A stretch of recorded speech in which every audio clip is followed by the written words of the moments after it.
الشیطان الرجیم بسم الله الرحمن الرحیم. ګرانو ملګرو السلام علیکم ورحمت الله وبرکاتو. په اباسین جرګه کې تاسو ټولو ملګرو ته د زړه د کومې نه هرکلی وایو.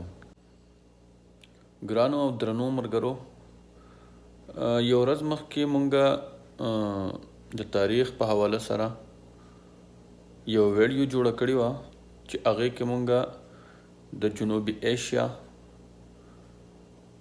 د قدیم ترین تهذیب کوم چې وادي یاسین تهذیب دی د هغې پس منظر مونږ بیان کړی و.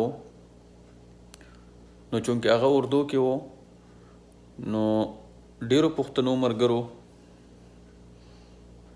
هغو ډیمانډ کوو او هغو ماته ووې چې دا کوم تاریخ تاسو په اردو کې کم بیان کړی دی نو دغه شان تاسو دا په پښتو کې هم کوئ. نو هغې نه بعد مونږ دا فیصله وکړه چې کم تاریخ مونږ نن نه بعد په اردو کې بیانو نو هغه به انشاءالله د خپلو پښتنو دپاره په پښتو کې هم بیانو اور کم انفارمیټیو ویډیوز چې دي هغه به هم انشاءالله خپلو پښتنو سره په پښتو کې شیر کوو. نو راځئ چې وګورو د جنوبي ایشیا د قدیم ترین تهذیب وادي سین تهذیب تاریخي پس منظر. زما ګرانو ملګرو، په دنیا کې ډېر قومونه آباد دي په مختلف ځایونو کې، مختلف ملکونو کې.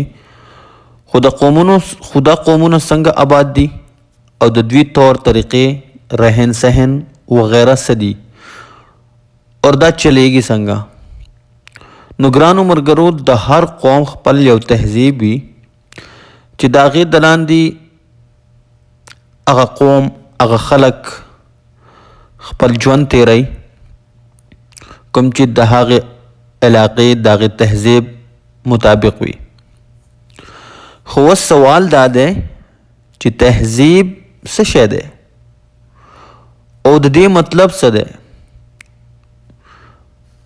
او د کوم تهذیب چې مونږ دلته خبره کوو چې هغه وادي یاسین تهذیب دی، کوم چې د وسط ایشیا قدیم ترین تهذیب دی او د بر صغیر پاک و هند اولنی تهذیب دی. نو ملګرو، د تهذیب اصل معنی دا د یوې علاقې متمدن معاشره، یعنی د دې نه مراد د یوې علاقې د اعلی درجې ترقي کوم کې چې یو اعلی قسم مضبوطې اور با اختیاري ادارې وي اور هغه ادارې سائنسی، اخلاقی، مادی اور فنی ترقی کې مخ په وړاندې روانې وي. خو ملګرو، چونکې مونږ نن د وادي سین د تاریخ خبره کوو نو د ټول نه اول خو راځئ چې دا وګورو چې وادي سین تهذیب څه دی. نو ملګرو، دا په اصل کې دوه لفظونه دي، وادي او سین. نو د ټول نه اول دا پیژندل ضروری دي زموږ دپاره چې د وادي سین نه مراد هغه علاقې دي کومې چې د دریای سین نه سیراب کیږي. خو کله چې د وادي سین په کناره باندې، یعنی وادي سین په غاړه باندې 5000 کاله مخکې یو قوم آباد شو او د هغو چې کوم تهذیب و نو هغې له نوم د وادي سین تهذیب ورکو. نو وادي سین تهذیب ورته ځکه وایي چې دا قوم د وادي سین په کناره آباد شو، نو د دې وجې نه ورته وادي سین تهذیب نوم ورکو. نو د ماهرین آثار قدیمه مطابق دلته یعنی د وادي سین په کناره باندې، په غاړه باندې 5000 کاله مخکې یو قوم آباد و او دا تهذیب تقریبا د 1000 کالو د پاره برقرارو. خو دلته یو سوال بل دا پیدا کیږي چې د خلکو د رهن سهن یعنی د اوسېدو طریقې کار څنګه وو. کوم خلق چې په دې علاقه باندې آبادو نو د دې په باره کې تاریخ لیکي چې دلته د خلکو طرز معاشرت چې کوم وو هغه ډیر زیات بهترو، یعنی دا خلق ډیر زیات خوشحال ول اور په معاشي توګه باندې هم دا خلق ډیر زیات مضبوط ول. خو د وخت تیریدو سره سره دا قوم ختم شو. خو څنګه ختم شو نو په دې د ماهرینو اختلاف دی. سم ماهرین وایي چې دلته په دې قوم باندې وبایي مرض راغلی و نو ډیر خلک هغې کې مړه شو او باقي خلکو دا علاقه پرېښوده او چرته بلې علاقه باندې آباد شو. او سم ماهرین وایي چې نه، په دې قوم باندې یو بل مضبوط او طاقتور قوم حمله وکړه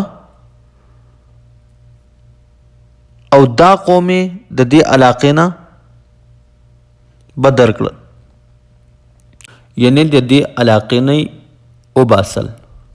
نو مرګرو اوس راځو د دې پس منظر لا چې د دې څنګه پته ولګېده چې دلته کې یو داسې قوم آبادو او داسې تهذیب و. نو ملګرو په سن 1922 کې د آثار قدیمه ماهرینو دا فیصله وکړه چې په موهنجدړو کوم چې په سین ضلع لړکانه کې واقع دی او هړپا کوم چې په پنجاب ضلع ساهیوال کې واقع دی چې په دې ځایونو کې د کندرات وکنسته شي، یعنی د کندراتو کودای دی وشي. نو د سر جان مارشل په سربراهی کې چې دا یو انګریز دی د ماهرین آثار قدیمه یو ټیم جوړ کړی شو او هغه ټیم په دې دوو مقاماتو باندې کودای وکړه. نو د کندراتو د کودای نه ماهرین آثار قدیمه دا اندازه ولګوله چې په وادي سین باندې یو ډیر مهذب او منظم قوم آبادو او د دوی اهم تجارتی، سیاسی، انتظامی دو مراکز هم چې د هغې نومونه مخکې مونږ ذکر کړل کم چې موهنجدړو او هړپا دی. نو ماهرین آثار قدیمه نور دا وویل چې د دې دوو مقاماتو د کودای نه بعد چې د کندراتو نه مونږ ته کوم اشیا ملاو شوي دي نو دا د یو بل سره میچنګ خوري او دا اشیا چې دي دا 5000 کاله مخکې دي او دای هم وی چې د دې کندراتو نه مونږ ته کوم اشیا ملاو شوي دي نو د دې نه مونږ ته د دې دور د خلکو د داستانونو اندازه لګي کوم چې په دې شاندار ښارونو کې آبادو او دا هم اندازه لګي چې دا تهذیب د بر صغیر پاک و هند اولنی تهذیب و. نو ګرانو مرګرو که څوک هم د دې تهذیب آثار لیدل غواړي او تله غواړي نو په پاکستان کې چې په کوم کوم ځای کې د دې تهذیب مقامات او آثار موجود دي نو په هغې کې موهنجدړو چې په صوبه سین ضلع لړکانه کې واقع دی، هړپا په صوبه پنجاب ضلع ساهیوال کې واقع دی، رحمان ډیری صوبه خیبر پختونخوا اور مهرګړ په صوبه بلوچستان کې واقع دی. خو یوه خبره یاد ساتئ چې په دې کې ډیر اهم موهنجدړو اور هړپا دی. درنو ملګرو د ماهرین آثار قدیمه مطابق دا تهذیب د خپل دور په ډیر لویه رقبه باندې آباد و او دا د جنوبي ایشیا د ټول نه قدیم ترین تهذیب دی. خو ملګرو اوس یو سوال دلته کې دا پیدا کیږي چې آیا په دې دور کې نور تهذیبونه موجود وو او که نه وو او که موجود وو نو خپل منځ کې د دوی رابطې وي او که نه وي او که رابطې وي نو څنګه وي. نو ملګرو تاریخ دا وایي چې آو په دغه دور کې د وادي سین تهذیب پشان نورو علاقو باندې هم نور تهذیبونه آباد وو او په دې ټولو تهذیبونو کې یوه خبره مشترک وه، کامن وه، یعنی یو شان وه چې دا ټول د اوبو په غاړه آباد وو. د دریای نیل په غاړه باندې مصري تهذیب وو او دغه شان د دریای دجله او فرات په غاړه باندې نور تهذیبونه موجود وو کوم چې اوس موجوده عراق دی. د ماهرین آثار قدیمه مطابق د دې کندراتو نه چې کوم اشیا ملاو شوي دي د هغې نه دا اندازه لګي چې د دې تهذیبونو په خپل منځ کې تجارتي تعلقات هم وو او د تعلقاتو اندازه د دې خبرې نه لګي چې د دو په خپل منځ کې بحري اور بری یعنی زمینی روابط قائم وو. د بحري رابطو د پاره بدوی بحیر عرب، بحیر هند اور بحیر احمر استعمالول. او د بری یعنی د زمینی رابطو د پاره به د موجوده پاکستان، ایران، عراق، شام اور مصر سرزمین استعمالول. ګرانو ملګرو د وس پورې دا کافي ده او انشاءالله په راتلونکي ویډیو کې به مونږ تاسو ته وایو چې دلته کوم خلک اوسېدل، د هغوی مذهب څه، سماجي او معاشرتي نظامي څه. نو د راتلونکي ویډیو دپاره زمونږ یوټیوب چینل سبسکرایب کړئ چې هره تاریخي ویډیو تاسو ته په وخت ملاویږي. الله حافظ. الله تعالی دې مونږ ټول په خپل حفظ و امان کې ساتي اور الله تعالی دې زمونږ په حال رحم وکړي اور الله تعالی دې زمونږ د ټولو حامی و ناصر شي. آمین.